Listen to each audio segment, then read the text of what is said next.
Reserve bank of ইণ্ডিয়াৰ শীৰ্ষ বিষয়াৰ উপস্থিতিত চমৰীয়া মন্ত্ৰীয়ে এনচিড বেংকৰ বিত্তীয় সাক্ষৰতা সন্দৰ্ভত সজাগতা সভা।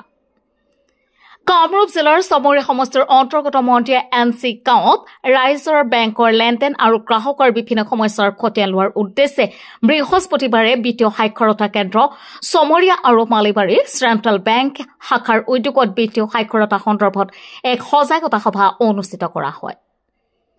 প্ৰখৰ ৰতকু নেওচি অঞ্চলটোৰ প্ৰায় ৩০০টাধিক ভিন্ন বেংকৰ পুৰুষ মহিলা গ্ৰাহক সভাখনত উপস্থিত থাকে। চমৰীয়াৰ বিচি ছুপাৰভাইজাৰ ছালিম শ্বাহ আলমে আঁঠৰা সজাগতা সভাত reserve bank of India Guwahati শাখাৰ ডিচিএম পুনম চেতিয়া আৰু এছএএম দেৱব্ৰত শইকীয়া, কামৰূপৰ এলডিএম ধৰ্মেন্দ্ৰ সিং, ক্ৰিচিল ফাউণ্ডেশ্যনৰ চিভিঅ ফ্ৰিচিনা বসুমতাৰী, চেণ্ট্ৰেল বেংক অৱ ইণ্ডিয়াৰ মালিবাৰী শাখাৰ প্ৰবন্ধক সুজিত কুমাৰ সিং, চমৰীয়া আৰু বনগাঁৱৰ বিত্তীয় সাক্ষৰতা কেন্দ্ৰৰ প্ৰবন্ধক আমজেদ আলী আৰু জয়দেৱ বায়নৰ লগতে বেংক মিত্ৰসকল এই সাক্ষৰতা সভাত উপস্থিত থাকে। সজাগতা সভাখনত উপস্থিত বেংকৰ বিষয়াসকলে বেংকৰ গ্ৰাহকসকলৰ বিভিন্ন সমস্যাৰ বুজ লৈ ভাষণত বেংকৰ পাছবুক খোলাকে আদি কৰি KYC, একাউণ্ট ব্লক, পাছবুকৰ সৈতে আধাৰ কাৰ্ড লিংক নামৰ বিসংগতি, নৈমিত্তিক লেনদেন, বেংক বীমা আদি সন্দৰ্ভত ৰাইজক বিতংকৈ বুজাই দিয়ে আৰু জীৱনৰ আৰ্থিক নিৰাপত্তা আৰু সঞ্চয়ৰ ক্ষেত্ৰত বেংকৰ বিকল্প নাই বুলিও মন্তব্য কৰে। তদুপৰি অঞ্চলটোৰ প্ৰতিটো বেংকত সততে গ্ৰাহকে ভোগ কৰা যিকোনো সমস্যাৰ ৰাজি সমাধানৰ ক্ষীপ্ৰতাৰে ব্যৱস্থা গ্ৰহণৰ আশ্বাস দিয়ে আৰু আগলৈ কিদৰে বেংকত গ্ৰাহকে সন্মুখীন হোৱা সমস্যা সন্দৰ্ভত ৰিজাৰ্ভ বেংকলৈ অভিযোগ দাখিল কৰিব পাৰি তাৰ পন্থাও ৰাইজক বুজাই দিয়ে। মুঠৰ ওপৰত এই বিত্তীয় সাক্ষৰতা সভাৰ যোগেদি অনগ্ৰসৰ অঞ্চলটোৰ সমূহ বেংক গ্ৰাহকৰ বিভিন্ন দুৰ্বোধ্যতা আৰু সমস্যাৰ ৰাজিৰ সমাধান হ'ব বুলি ভুক্তভোগী ৰাইজে আশ্বস্ত হৈছে।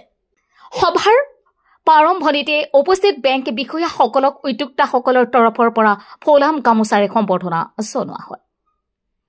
News desk report, MT news.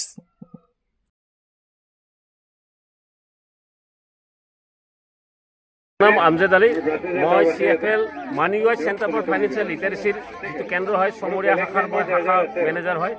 তো চেণ্টাৰ মেনেজাৰ বুলিও কয় মোক। তো এইখিনি মই গড়েমাৰী চমৰীয়া এই 3টা ব্লকৰ আণ্ডাৰত বিত্তীয় সাক্ষৰতা মানুহক প্ৰদান কৰি আছোঁ। মোৰ দুজন সহযোগী আছে আৰু এই উদ্দেশ্যে বিত্তীয় সাক্ষৰতা বা বিত্তীয় সজাগতাৰ উদ্দেশ্যে আজি ইয়াত মন্দিৰে এনচিত আমি এখন এনেকুৱা ধৰণৰ সজাগতা সভা আয়োজন কৰিছোঁ আৰু এই সজাগতা সভাত ৰাইজৰ অভাৱ অভিযোগসমূহ দাখিল কৰিব। বেংক ৰিলেটেড, বেংক সম্পৰ্কীয় যিখিনি অভাৱ অভিযোগ আছে এই অভিযোগখিনি আমি জনাবৰ কাৰণে ওপৰ মহলৰ মানুহ আমি ৰিজাৰ্ভ বেংক অফ ইণ্ডিয়াৰ মানুহ আমি আনি ইয়াত আজি হাজিৰ কৰাইছোঁ আৰু লগতে আমাৰ যিজন ডিষ্ট্ৰিক্ট মেনেজাৰ আছে তেখেতো আহিছে আৰু মালিবাৰী সত্ৰৰ যিজন শাখা মেনেজাৰ আছে তেখেতকো আমি ইয়াত আনি হাজিৰ কৰাইছোঁ আৰু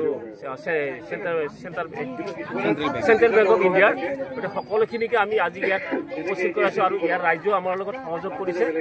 এই সহযোগখিনিৰ ওপৰত আমি আজি ভাবিছোঁ যে ইয়াত এটা আমাৰ ডাঙৰ পদক্ষেপ হৈছে আৰু এনেকুৱা পদক্ষেপ আমি পিছৰ পৰ্যায়লৈকে লৈ যাম আৰু মানুহখিনিক লগতে আমি সাক্ষৰতা প্ৰদান কৰাৰ লগে লগে আমি তেখেতসকলক আৰু এটা কথা আমি সদায় অনুজ্ঞাত হৈ যাওঁ যে বিত্তীয় সজাগতা অৰ্থাৎ তেওঁলোকৰ যিখিনি কষ্টৰে উপাৰ্জিত ধন যাতে কোনেও যাতে সৰকাই নিব নোৱাৰে, বিশেষকৈ চাইবাৰ ক্ৰাইমছৰ ওপৰতো তেওঁলোকক আমি সজাগতা প্ৰদান কৰোঁ।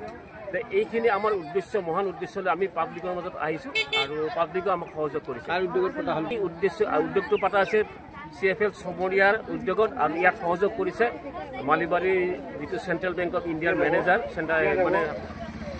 ব্ৰাঞ্চ মেনেজাৰ তেখেতে আমাক সহযোগ কৰিছে আৰু কিছু এই অনুষ্ঠান আছে যেনে মাইনৰিটি ফ্ৰণ্টৰ এই সভাপতি আকৰাম হুছেইন তেখেতে আমাক যথেষ্টখিনি সহায় কৰিছে।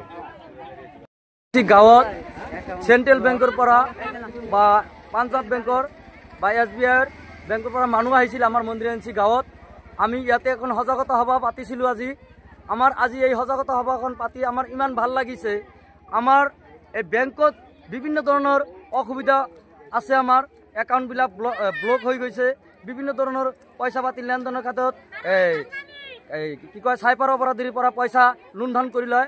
আজি আমাৰ ছাৰহঁত আমাক ভালদৰে বুজাই দি থৈ গৈছে, আমি বহুত ভাল পাইছোঁ। কাৰণ আমাৰ ইয়াতে কিছুমান টুকটাকি যিবোৰ কি কয় আমি এটা বস্তু ভালদৰে বুজি পাইছোঁ যে পইচা লেনদেন কৰাতে সেইটো পইচা ল'ব নোৱাৰে যে, এইটো আমি ভালদৰে বুজি পাইছোঁ আৰু ছাৰহঁতে আমাক ধুনীয়াকৈ বুজাইছে আজি এই RBIৰ মানুহ আছিল আমাৰ বেংকৰ RBIৰ মানুহখিনি কথাখিনি ধুনীয়াকৈ আমাক বুজাইছে আমাৰ বহুত ভাল লাগিছে আজি এই মন্দিৰাঞ্চি গাঁৱত এই সজাগতা সভা বেংকৰ হৈ বা একাউণ্টৰ সমস্যা সমাধানৰ ক্ষেত্ৰত যিখন সভা আমি পাতিছিলোঁ আৰু এই সভাখনত বিভিন্ন ধৰণৰ ছাৰহঁতে আমাক ধুনীয়াকৈ বুজাই দিছে আৰু এইখিনি বুজাওঁতে আমি আজি বহুত ভাল পাইছোঁ বা সুখী হৈছোঁ।